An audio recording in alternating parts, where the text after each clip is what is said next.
அம்மா, ம் ஷேக் குடிச்சா நிறைய தண்ணி குடிக்கணும்னு சொல்றாங்க. கண்டிப்பா நிறைய குடிக்கணுமா? அப்படிலாம் இல்ல, இது ஒரு மித்து தான். ஷேக் குடிக்கிறவங்க மட்டும் தண்ணி நிறைய குடிக்கணும்னு அவசியம் இல்லை. நார்மலா இருக்கிற ஹியூமன் பீயிங்ஸே ஒரு நாளைக்கு அவங்க உடம்புக்கு எவ்வளவு தண்ணி தேவையோ அது கண்டிப்பா அவங்க கன்சியூம் பண்ணி தான் ஆகணும். ஸோ இது எப்படி ஈஸியா கால்குலேஷன் பார்த்தீங்கன்னா, 20 கிலோ இருக்கிறீங்கன்னா 1 லிட்டர் தண்ணி தேவை. கரெக்ட்டுங்களா? உங்களுடைய ஹைட்டை சென்டிமீட்டர்ல அளந்துக்கங்க. அதை 100ல கழிங்க, ஒரு நம்பர் வரும். அதுதான் உங்களுடைய ஐடியல் வெயிட்.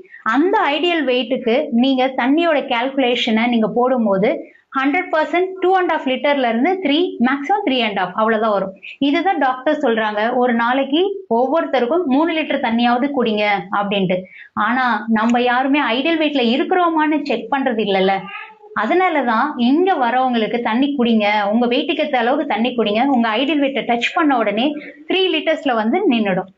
ஸோ இந்த மாதிரி இன்ஃபர்மேஷன் தெரிஞ்சுக்கிறதுக்கு என்ன ஃபாலோ பண்ணிக்கோங்க, சப்ஸ்கிரைப் பண்ணிக்கோங்க.